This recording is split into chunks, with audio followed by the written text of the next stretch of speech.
Tomorrow Never Dies.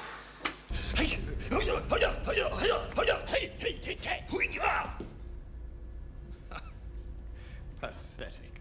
Pierce Brosnan is back. He's getting into he's getting a looser, a bit freer. Yeah. He's not quite as stiff, as awkward. He's relaxing into the role a bit more. So you're into, with this in the next film, it's maybe the sweet spot of that Brosnan. Yes. That Brosnan interpretation of the character. A little bit jokey, Very jokey. I've been a fan of Chinese technology. A little bit of flair, turning things off with his gun. There's sort of this thing of going, what if I do this? And it's a little lame, but he's having a great time. Pathetic. As we said in the last video, and we've added the rule, his jaw is back. Often, you know, anytime he's in jeopardy, his jaw... I think I once read an interview with Jack Black, and he said that something on the lines of, when he's acting, he acts with his eyebrows first. Mm-hmm.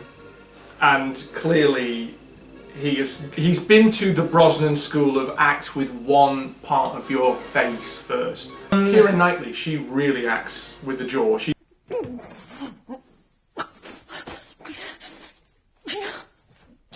Humiliation. So we did the drinking game. I won't explain the rules, but the rules will be down below. So it was 159 if you play by the standard rules, but if you include the Brosnan wildcard jaw rule, 172. Yes. So it's a big one. Ooh, yeah. That's jaw. Jaw. He even kissed with his jaw. Well, this was also rushed into development. This is 2 years after GoldenEye, and GoldenEye was such a big hit, they were like, get it out, quickly! They wanted to get Martin Campbell back because he'd done such a good job on GoldenEye, but he wanted to do Zorro instead, which is better. Amazingly. Yeah. Yeah.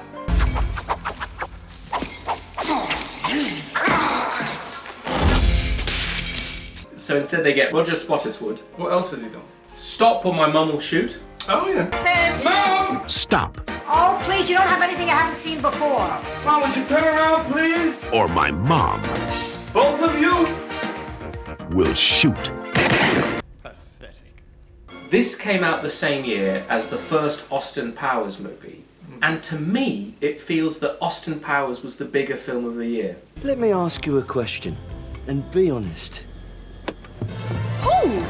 Do I make you horny? I seem to remember that the first Austin Powers came out and it was a big-ish hit, but it wasn't until the second one came out in 1999 that it became this enormous thing. If you remember 1999, after the second Austin Powers came out, it was huge.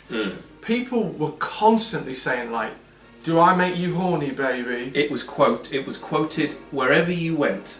It was and even as like at school, people, it was. I went to an all-boys school, and people were saying, "That's not horny."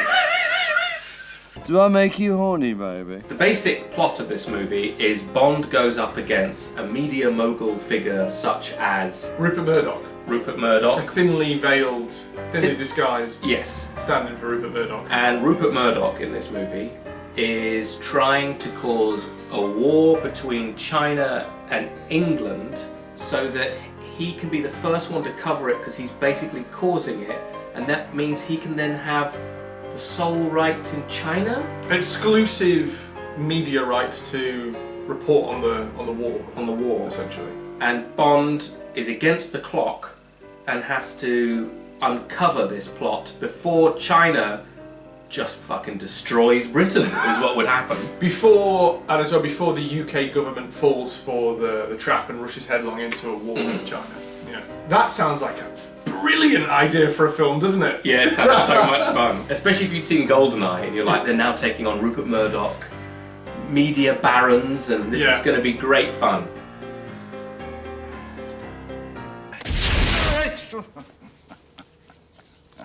Very novel.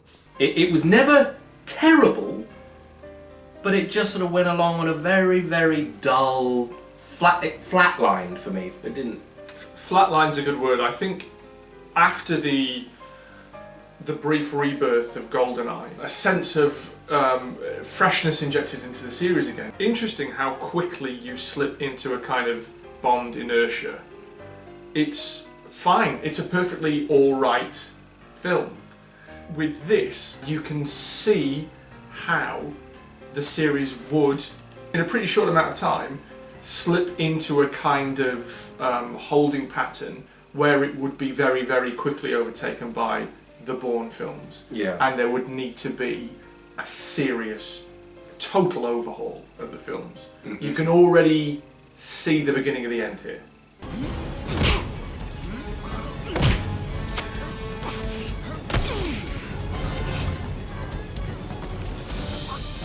Lacks punch, don't you think? Joining Brosnan, the Bond girl is a kick-ass Chinese spy played by the marvellous Michelle Yeoh. She is the newest of the I'm just as tough as you Bond characters, and they cast someone who is legitimately tougher than Pierce Brosnan.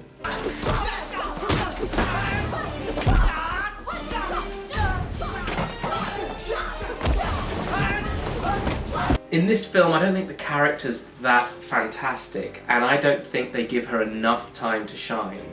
So if you look at something like Police Story 3 Super Cop, she is doing the most astonishing stunt work.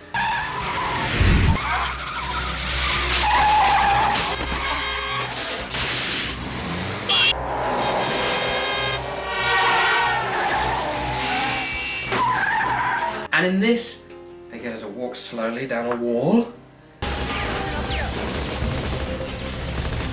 She is, although she is also an integral part of the long motorbike chasing, which is one of the... That is true. That is true. It is one of the action scenes in the film. Yeah.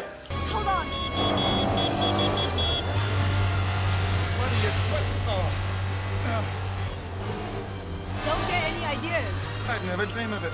Once she starts falling for him, that's again one of these just sort of 2/3 of the way through, like they look at each other and it's like...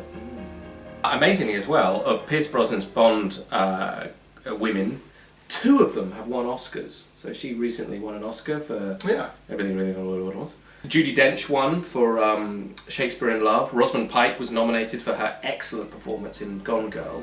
Someone who's never been nominated for an Oscar though, and never will be, is Terry Hatcher. Fresh off the heels of Lois and Clark, The Adventures of Lois and Clark. The Superman, the Dean Cain Superman telly show. It kind of makes sense that you would get somebody who's, you know, been a huge deal in what at the time was a pretty big TV show. I used to watch it. I don't know why. No, terrible. Mr. Bond will have a vodka martini, shaken, not stirred. Mrs. Carr will have a tequila. Straight shot. She'll have a shot of tequila. Where did you meet? At like Girls Gone Wild or something, you know, like woo! Like what? Where did you meet this woman, James? Tell me, James, do you still sleep with a gun under your pillow? The villain. If only it was Brian Cox. One missile at the MiGs.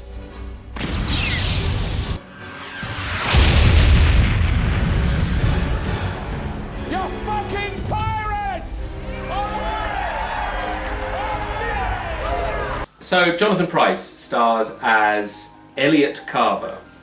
I think on paper the idea of this egotistical, money-grubbing billionaire media baron who wants to have a monopoly of world media and literally cause a war in order to sell papers, and if it bleeds, it leads on the front of his paper, sounds like one of the great Bond villains of all time. Absolutely brilliant.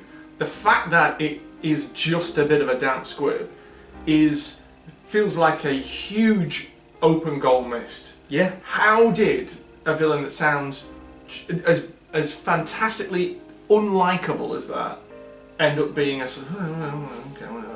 And going back to Jack Black, he is the school of eyebrows. He raises his eyebrow.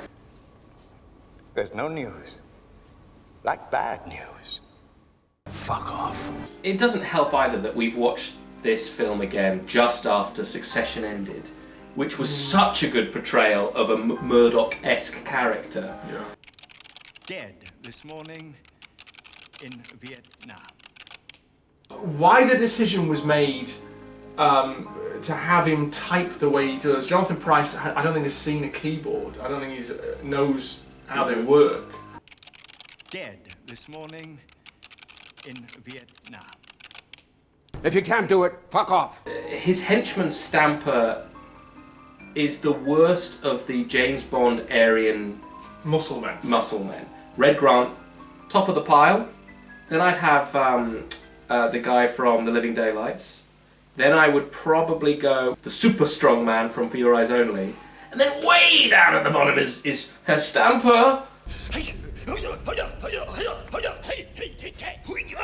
The only villain, and he's only in one scene, who gives any life to the film is Dr. Kaufman, played by Vincent Schiavelli, who was a great character actor. He died in 2005, but he appeared in quite a few Milos Forman movies. Like, he had a bit of life to it, and he was overdoing the I was a German doctor thing, but there's a bit of character. Suddenly, in that one scene, and it's one of the only scenes that I think is well written. It won't look like a suicide if you shoot me from over there. I am a professor of forensic medicine. Believe me, Mr. Bond, I could shoot you from Stuttgart and still create the proper effect. Judi Dench and Samantha Bond are back as M and Moneypenny. How great they were in the previous film, where Moneypenny is for the first time really kind of like, James, I don't really give a fuck. And M is kind of like, I am going to do the right thing, and there's this nice dynamic. M by this point is like, that's my boy. You always were a cunning linguist, James. Don't ask. Don't tell. A shame, because I thought both of the writing of those characters was so good in the previous movie, and they're good actresses. And this one, it's already seeing the fact that Moneypenny's going to be this woman who is going to be a loser by Die Another Day, where she's snogging him in virtual reality, and Judi Dench is basically M stands for mummy. I doubt if she'll remember me. Remind her. Then pump her for information. You'll just have to decide how much pumping is needed, James. Because I think if you compare basically everything in this film to GoldenEye, you go, oh, it's a bit disappointing. So a good case in point, the opening is fine. He's in a jet and backseat driver, silly joke, but it's lots of chin, but it's not the opening at the dam. Like, everything is just sort of flatlining. Backseat driver. White Knight to White Rook. I've evacuated the area. Ask the Admiral where he'd like his bombs delivered. The song, I think Tomorrow Never Dies, is actually a pretty good song. I will say I think it's alright. It's a decent Bond theme. But I do think to its credit, this is an era where you absolutely have to get the name of the film into your song. And with a title which is as bad as Tomorrow Never Dies, to get that into your pop song and not make it sound like the singer's having a stroke is brilliant, so well done.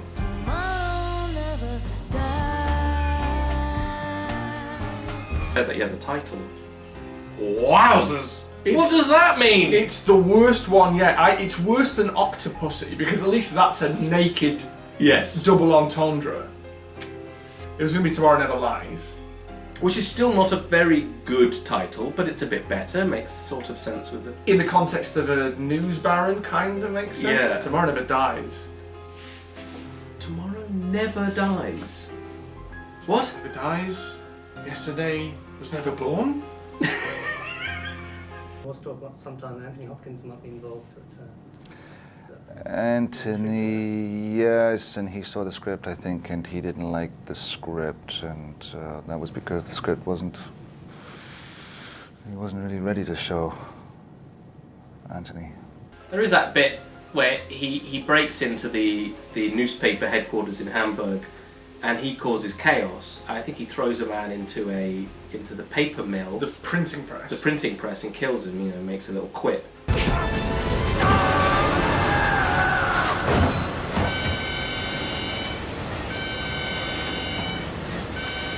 They'll print anything these days. That guy just works at a paper company. It's like Bond slaughtering Dunder Mifflin.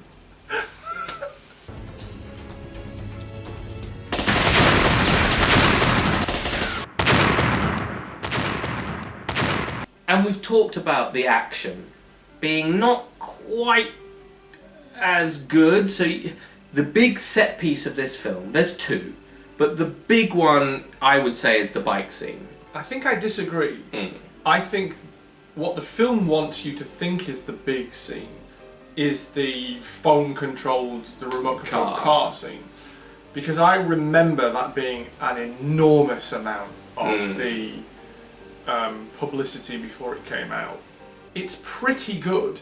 There's a cynical thing when you watch it, when you're very, very aware that it's, you know, Bond with like a Sony Ericsson phone driving a BMW, and you know that so much of the money has come for the product placement. Hate that scene. That it really feels like, well, I guess we've got to get this scene in to make these two products a massive part of the film.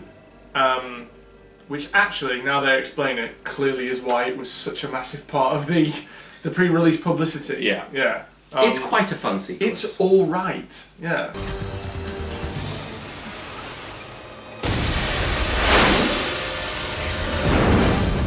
Car chase does end though in a very reckless fashion, where he just drives it off into the in public. He would have killed people. Into a car rental place. He would have killed people. A joke, and then another, well, we need to stick another advert in here. Yeah.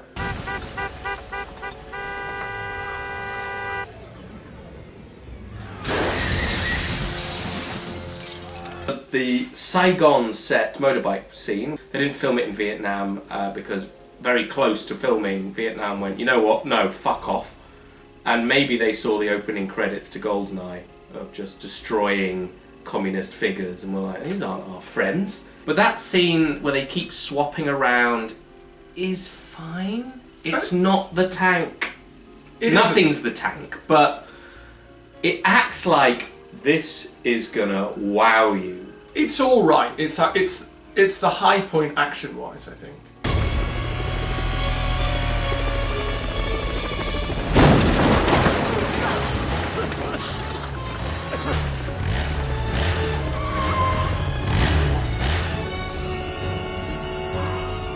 After the big bike chase, why do they have a shower?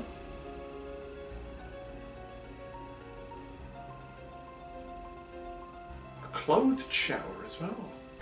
They just wash their hair. Up on your left. Then James Bond, as things just get worse generally with this film, oh, I'll put this lovely Walther PPK down and pick up a new gun from the same company that you can buy now at Walmart. You get the equipment, I'll send the messages. On second thoughts, you type. Never watched this film with my dad because there is a 100% chance he will point out that Bond in the books studied Oriental languages, so should be able to read the characters. And he makes this point every time he watches. On second thoughts, you type. Fuck off! So it's not Succession and it's not GoldenEye. Bye! I'm running out of patience. I am. No one's making us do this, but I feel compelled to do it, and it's this Sisyphean task. I'm rolling a Brosnan-shaped boulder, this huge chin up a hill, and it keeps rolling back down. This is by no means a terrible film. No. On its own merit, it's a, perfectly reasonable, workman-like It's Bond in extremis here. It's everything. Like I say, it exists within the realm of the Bond film. That's the only reason it works. Sort of picture a scenario in your mind that this film doesn't star Pierce Brosnan. It stars, somebody some 90s leading man. His character isn't James Bond. It's like, Keith Chegwin, and he is just some spy. Would you think twice about this film? Would stumble across it 20 years later and go, oh God, yes, that! This would have no life if it were not for the work that other much better films have done decades before. What we need is another beer.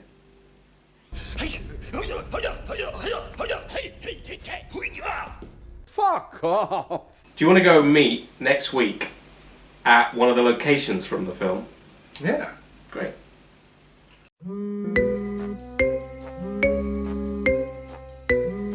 Hey, I'm at MI6, where the hell are you?